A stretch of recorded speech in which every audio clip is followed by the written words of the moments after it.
ファミリーコンピュータの楽しいカセット情報。シングルス、ダブルスの本格テニスをコンピュータと技比べ。5段階のランクが楽しめます。ピンボール、迫力のフリッパー、スロットマシンのスリル、ポーカーゲームの興奮、ビンゴの面白さの全てを結集したピンボールの決定版。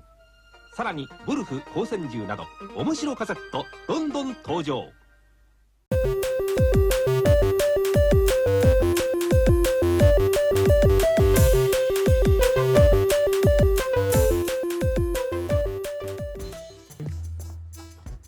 Welcome back to 3-Bit Life, everyone. I am joined by my co-host, Kim. Say what's up, Kim. What's up, Kim? And today is a very special edition of our Retro Reveal series. Why? I'm pretty sure they can see it on camera. And the title of this video. It's because we are now doing a retro review of a classic piece of gaming history, the Nintendo Family Computer. Also known as the Famicom. Yay. Because it stands for Family Computer. Okay. So, we happen to be able to find one of these bad boys on eBay. And we picked it up, and you'll be surprised by its gorgeous condition. But before we show you the inside of the box, we would like to show you the outside of the box, which you're looking at right now. As you see, it's a gray box with the Famicom system on there. It looks like a little, if you know, it's an interesting looking console, just based on the box. Well, the shape of it, sure. You talking about the console or the box? Because the box is like a box, but the console is shaped, though. It's shaped like a mug. Yeah. Nah, I was talking about the console itself, though. Actually, it's like a little fire hydrant or something, like a fire engine or something, you know? Yeah, it looks like a toy. It's like a little toy, actually. So, this is cool. This system was released in 1983, I believe. Oh. Yeah, 1983. Makes me feel young. Yeah. I was released after it, so...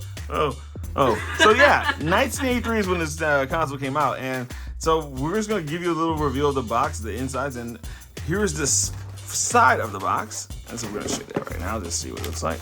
It's got Family Computer written on there, and here's show you a little group of games. Now those games look very interesting. Yeah, one of the things about this system is that it's one of the first cartridge-based systems made where they use individual cartridges for it.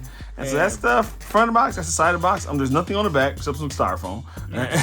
And the other sides of the box look about the same. It's exactly the same thing. Exactly. So let's open her up, shall we? Can't wait to see. All right, let's pop this over there. Let's see what we see first.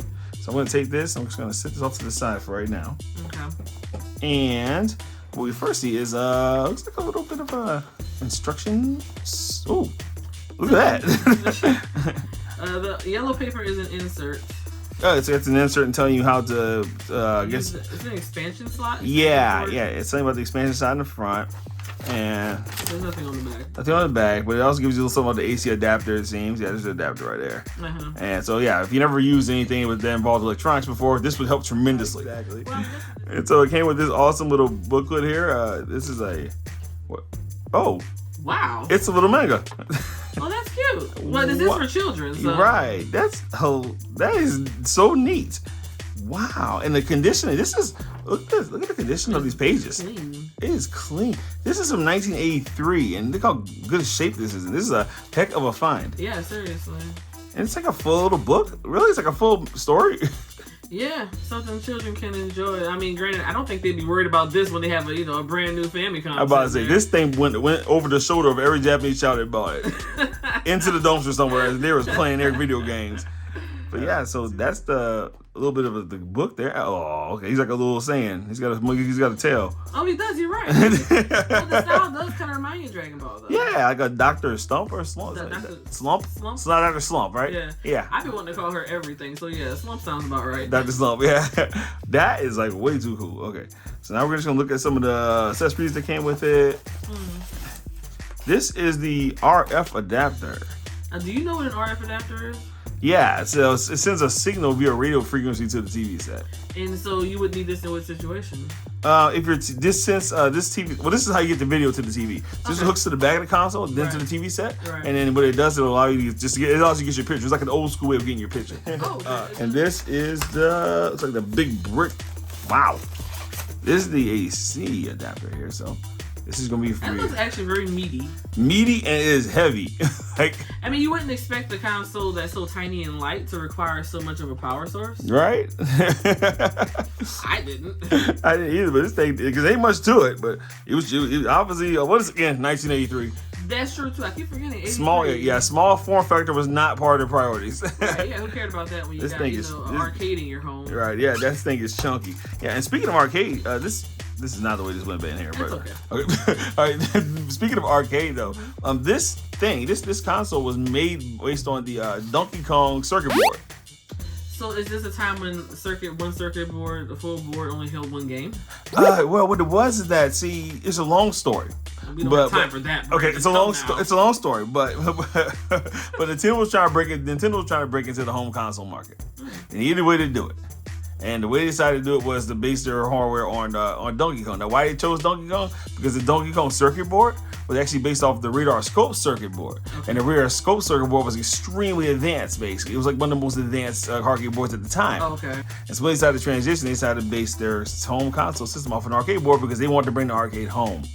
So that's what I meant when I said, yeah, I mean, you don't have time to worry about plugs and things like that when it's such a unique experience to have in your own house now. Exactly. All right, now, we're going to go to the coup de grace.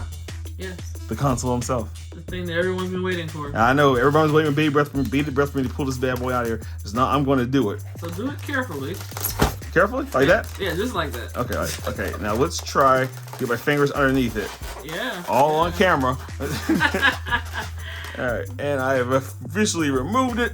All right. I'm going to take this styrofoam and move it out of the way for right now. Okay, go ahead and do that, and we'll be right back once he cleans off the thing. And we're back. Look at it. It is a work of art. It really does look very nice, though, I will admit. Yeah, I think it's just a cool looking device, generally speaking. Like, it doesn't look like a game console. Well, you know what's funny? I've seen this. I'm a big, Nintendo game fan, as you might know. No one else probably does, but you do. And I've seen this item in a lot of games come up, and it's interesting to see this in person after like seeing it on games and stuff. So like maybe when I'm playing Tomodachi Collection, this is one of the items you can get that your little characters can play with. But it's weird to actually see it in person. Like it looks like it's always been something that I see on a game, but not in real life. Wow, that's cool. So now this is like first time we get to see it in the physical, in the flesh, baby. Look at that. Yeah, boy. And so I'm gonna show you here. This is the bottom of it. That's not the bottom. There we go. Is that the bottom? That's the bottom. Okay, and this is the front side. Yep. Okay, and this is the butt of the console, and it's got all of your ports for your AC adapter, your TV and game switch, your channel 1 and 2, and an RF switch connector there for your video. Nice. So can I ask a question? Ask a question. Why are those wires coming out of the console? These actually are the wires for the controllers. So the controllers are stuck wired to this console. Let's find out. Yes. Okay. They're not going nowhere. They do look beautiful. They do. Let me spin this around real quick. Okay, there you go. There you go. Now, one thing about there's just a lot of interesting things going on with the construction of this bad boy. Yeah. One, you got your reset button here. You got your power switch here. Just very hard to press. It looks like. Yeah, this thing is in excellent shape. It's like brand new. Oh. This thing is stiff, like you know what I'm saying. Right. This is the reset. This is the ejection slider. Pop your cartridges out like that. All right, that's the injection. So that does that.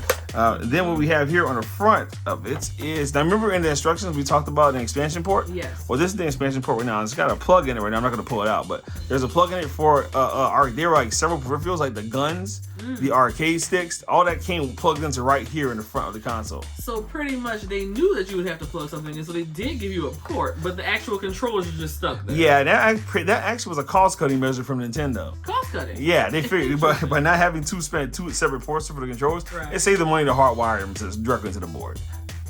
It does, but it's interesting that they would decide to do that, considering if you wanted to use two guns on one game. Right? But I guess, but that would also assume that there was a game that allowed you to use two guns at once. Yeah. And it probably wasn't. Not for Nintendo. You were taking turns. So. Dang straight. So let's get a look at the controllers real quick. This is the Nintendo Famicom controller. And It looks incredibly small. it is really small. Like really, really small. And I got big hands, but this is really small. Like But once again, I will say the condition of this thing is like mint. Like it's beautiful. I mean, really, really nice looking controller here and really great shape. for something that came out in 1983. This is incredible. Yeah, it really is. And so it's got a D-pad on here, which is actually a bit of a controversial part of the controller, because apparently the guys at Nintendo, each research and development department too, were actually having a big problem with this D-pad thing, because they wanted to make it an arcade stick. But the president of Nintendo, Yamauchi, said that, you know what, he thought that would be dangerous for having a D-stick, having an arcade stick, because the kids might step on it. They could break them, so he questioned the durability of one. And also, so basically what he did was he took a directional pad, this thing here, from a Game & Watch toy, which was a big seller from Nintendo at that time. Right. And so he hooked up to a developmental kit version of the Famicom, and he was like, okay, I'm going to try this out with this. And he said it worked great. It was comfortable to use. So that became the official way to control Famicom games. I mean, it's interesting that they would use equipment from the company like that. You know what I mean? Yeah. Like, not like, you know, it had already been created, but they just kind of moved it over to a new, and it actually revolutionized controllers. It did. This popularized the directional pad on all controllers from this point forward. Because at the time, the vast majority of home consoles used the little arcade stick style controllers. You know, they were always trying to mimic. The arcade was the ultimate of video games. Right. So they were trying to mimic that, you know. But yeah, and so here's Player 2. Now, one thing interesting about the Player 2 controller is that you'll see there is no start and select on it. But I do see there's a mic. Yes, and there's a volume slider for the mic. So one person gets to start and select, and one person gets to talk? Well, I think that's probably maybe what they envisioned when they made the microphone. Okay. But actually, if this was an idea, again, from the research department too, from Nintendo, Nintendo's development team. And they came up with this idea to have a microphone controller too. The guy who actually kind of was the forefront of the design of the Nintendo Famicom in general, his last name was Uemura. Uemaru. Okay. Yeah, Uemura. There you go, Uemura. I gotta get the name right. Right. I'm great with, as you can see, I'm great with Japanese names. But anyway, yeah, he's the one who came with the idea of the microcontroller too. The reason why he said he thought it would sound cool. It would be cool for kids to hear their voices in the game. Oh, that was his whole idea, kind of behind having a mic here. And now, unfortunately for Nintendo, only about 12 games actually used the mic. Out of the 1,000 IPs that were released. Can you imagine? I mean, you know, how much other stuff they would have had to put in for something like that during 1983, you know, whatever the span of this was. Yeah, these guys were thinking big with very small technology. One cool story, one of the games that actually used it was Kid Icarus. Yeah, the Japanese version of Kid Icarus used it. Now remember, in America, the controllers didn't come with mics. Yeah, I was going to ask that when you said the Japanese version. Right, so the Japanese version of Kid Icarus actually had a situation where you can go into like one of the many little stores in the game, and you can barter with the person using the mic. So what you do is you pick the controller up and you just like scream into it or make a bunch of noise into it, and they'll start lowering the prices for the items in the store. Oh, how funny. You're the bully digital store clerk. Yeah, he's like, I demand customer service. I'm not paying that. Yeah, pretty much. Okay. Yeah. So yeah, basically, that didn't make it into the American version. It did make it into the American version, and also I think one of the Zelda games as well actually featured a feature where you can actually beat bad guys by yelling into it, because the particular bad guy didn't like loud noises, so you can yell at him and he'll be able to defeat them immediately. It's so interesting to hear these stories and to see how they've implemented the microphones into much later iterations of the system. Yeah, I mean, the 3DS has it. It sure does. And you can do a lot of things with the voice and the mic, and you know, it's very interesting to see that they had these ideas so many years before the 3DS came out. But these guys were really forward-thinking group. They were just reading about the creation of this console. They were a very forward-thinking group. So yeah, that's the Nintendo Famicom, baby.